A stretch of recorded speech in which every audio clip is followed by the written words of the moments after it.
All right, let's go. Let's cook. Let's cook. I told you just a couple years ago that there would be a player who in one postseason would eliminate LeBron James, Anthony Davis, Kevin Durant, Devin Booker, Chris Paul, and Jimmy Butler averaged a 30-point triple-double while And Jimmy Butler?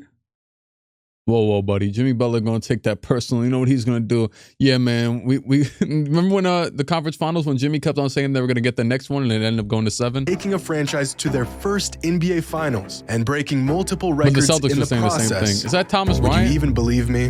That sounds like one of the greatest runs in NBA It's 3-1. It's over. Don't pull up the LeBron graphic. history. And that's because it is.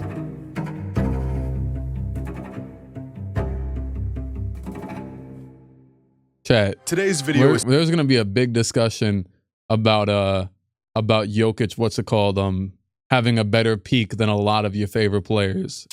I mean, I can admit it already. Like people, like I saw one thing was like, who's a better Nugget, Jokic or Carmelo? Dog, it's not even close. Like I first of all, I'm not a Nuggets fan, so I don't really care. But yeah, like I could admit it, and this is gonna sound crazy, but like it's very weird to say. But as a Knicks fan, the reason why there's some people that like think that, oh yeah, Melo's jersey might not get retired, even though it seems like it will now because, well, Leon Rose is our president and he used to be Melo's agent. So there's that backing. And then, you know what I'm saying, just the fact that the culture shift was different. You know what I'm saying? It was the first star player aside from Amari who came the same year in New York, like in like a million years, in 10 years since Ewing, whatever.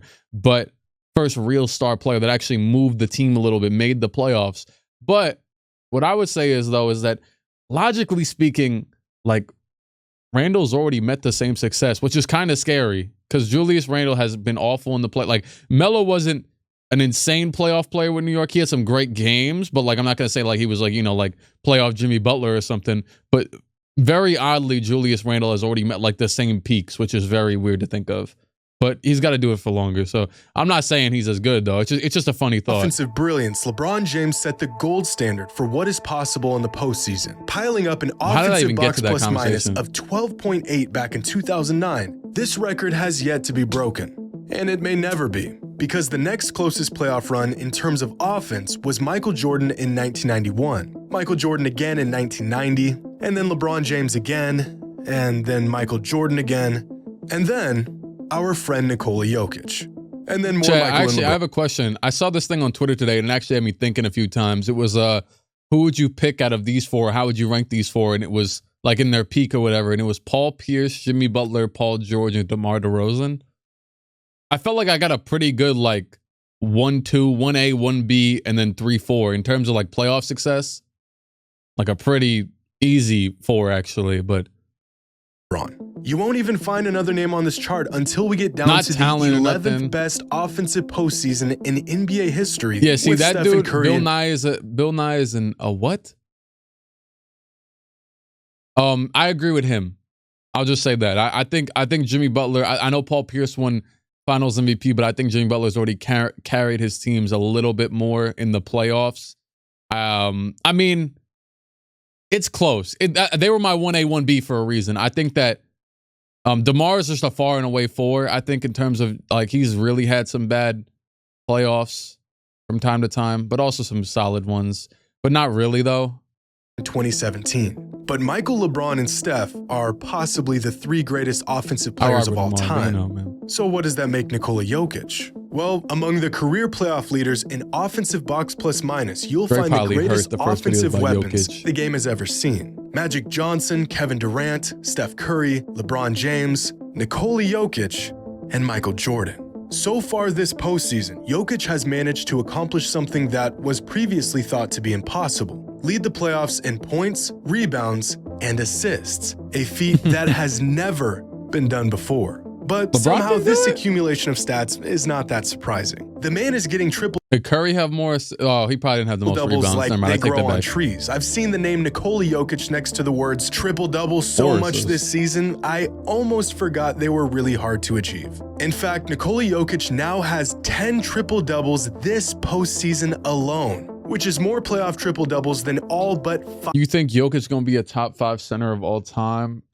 As of right now, so it's pretty firmly, I'm pretty sure like the top 5 is always Hakeem, Wilt, Bill, Kareem, and Shaq, right?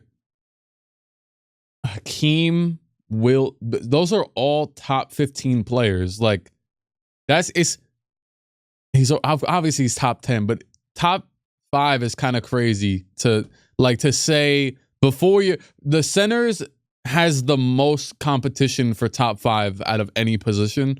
So it's kind of crazy to say anybody. I genuinely think we're gonna have to wait till the end of his career to get gonna pass Wilt, unfortunately, or Hakeem though. See, it's not gonna be easy to convince people that though. And I agree. For 5 NBA players have ever achieved in their entire career. Top 6, because 6 is either Moses or David, but even those guys, like really they rival. Like among players Moses with is 2-time, I believe, MVP, playoff 1-time shot MVP, attempts, 3-time Jokic MVP. ranks second all-time in effective field goal percentage. As impressive as this is, I kind of expected it. But you know what I didn't expect? Among players with at least 1,000 career playoff shot attempts, Jokic also ranks second in three-point percentage. Now, before you go and pick your jaw up off the floor, among players with at least 1,000 career playoff shot attempts, Jokic also ranks second in three-point percentage. Now, before you go and pick your jaw up off the floor, I must also tell you that among high-volume playoff shooters, there are only 2 players in NBA history who have career splits of 50-40-80. Kawhi Leonard and Nikola Jokic. Jokic is really good at everything. So I love that guy. Well, what would most players do Those in are this 2 situation? of my favorite playoff Jokic is formers sandwiched ever, between probably. a double team, but he's got a few options. Does he A, lob it up And for Jeff Green, who's got a man sealed one. off? B, swing it to Jamal Murray at the top of the key? Or C, float it above Bam and attempt to knock down an 8? Well, I mean, I feel like it'd be Christian Brown. Not Christian Brown. I feel like it'd be Christian Brown here, but you know what? Footer. Thank you.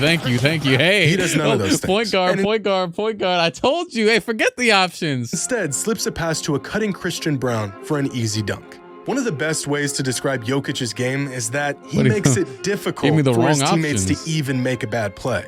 If you're open, he'll find you. Like this play right here. Jokic gets the mismatch on Butler. It's obvious, but that wouldn't always happen in a basketball scenario. It's because of the fact that he could see over everybody.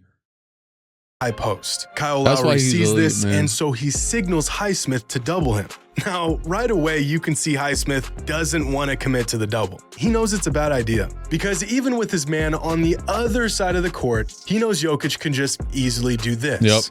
But in some cases, the Heat choose not to double. And since there's no one in the NBA who can guard Jokic one-on-one, this turns into about the easiest 2 points you'll see in the finals. In terms of offensive value, one thing we have trouble measuring is a player's gravity. When a player becomes a perpetual threat on offense, they leave the defense with no choice but to pick their own poison. All the great players have this effect to some extent, but the gravity Nikola Jokic imposes on the opposing defense is like some sort of black hole, pulling everything within his vicinity against their will. On this play, Murray uses the pick and finds a rolling Jokic at the center of the defense. Jokic is what I wanted Dirk to be, buddy. You're 17. Dirk was drafted before you were born. Miami's already failed on this defensive possession. Look around the court. Highsmith is the only defender within 8 feet of his man. Miami is so consumed with stopping Jokic at the point of attack that they leave him with 3 open options from which he can choose from. Here's another play from just a few possessions later. It's a different action, but Jokic gets the ball at the center of the defense again. And this time, instead of completely collapsing, the Heat play the passing lane, and Jokic gets a wide open floater. What exactly are they supposed to do in this situation? And this gravity that Jokic imposes on the defense has a reverse effect on his team. One of the many negative side effects to ISO-heavy ball is that even if the player getting the majority of the shots is the best option, it completely disincentivizes his teammates from moving without the ball. And now since they're less willing to— You know, I'm sorry. Yeah, my mind has been stuck on now Jokic versus Dirk. And I mean, it's pretty— peak-wise, I mean, I think it's pretty clear. The thing is, Jokic, I know we're talking about centers, but pretty clearly, Jokic is smoking almost every single person's peak. Like, almost, like everybody outside of, like, the top 15, Jokic is just taking them and throwing them to the left. Dirk carried a sorry team. His team is similar to what Jokic's team is right now. run around and make cuts for what feels like no reason, these teammates end up standing around even more, leading to them being open even less, he's still as efficient of a post player, passing even doesn't have that less, fade, and it just he does have the snowballs until your fadeaway, but offense is he doesn't have the completely Dirk fadeaway. stagnant. But when Jokic has the ball, his teammates are engaged, knowing that if they get open, he will find them. Like this play right here. Jokic sets a screen for Murray and seals Butler off. Jamal Murray looks to feed Jokic the ball, but look in the corner. Michael Porter Jr. is already cutting to the basket, and Jokic doesn't even have the ball yet. Porter instinctively knows that if he gets open, Jokic is gonna find him. Now these are basic motions any team will go through depending on the set, but how many players can still execute the pass that leads to the layup? But Jokic's gravity only works if he is a threat to score the ball. Unfortunately for the Heat, he's really good at that too. Have you ever seen a player get a reluctant 41 points? It's not fancy, it's not loud, half the time it doesn't even look good, and yet no one has found a way to stop it. Everyone knows just how incredible Jokic is at creating offense with his passing, but I don't think the magnitude of this skill set the Mavs were never as good as the Nuggets. I agree, but it's not far enough on paper to where we're like, oh yeah, you know what I'm saying? Like it's not far enough paper to where we're like, oh yeah, no, they can't be compared.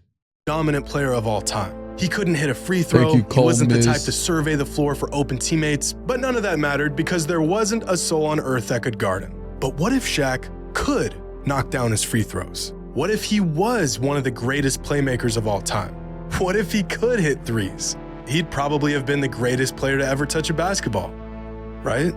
Well, in the 2000 playoffs, Shaq had the greatest postseason run of his career, averaging nearly 31 points, 15 rebounds, and 3 assists on 57% shooting. This was his masterpiece. Now take a look at Jokic's numbers from this postseason. Shaq was one of a kind because he was so unstoppable that he didn't need any variance in his game. But right now, he's shooting Nikola Jokic is dominating the game Shaq like while a attempting prime Shaquille threes. O'Neal, while shooting 47% from 3, while hitting 80% of his free throws, while orchestrating the offense nearly every telling you, this guy's peak possession. is smoking Jokic a lot of other peaks, but that's why I say you got to just wait until his career's over, though, because the game has ever seen. Look, and he's doing it in a way logically, that only he should do more than a lot of other people. Among the greatest offensive players of all time, here's a chart of their best playoff runs in terms of points generated. That's points a player created through both scoring and assists. 30 is the threshold here, but most all-time greats surpass that total.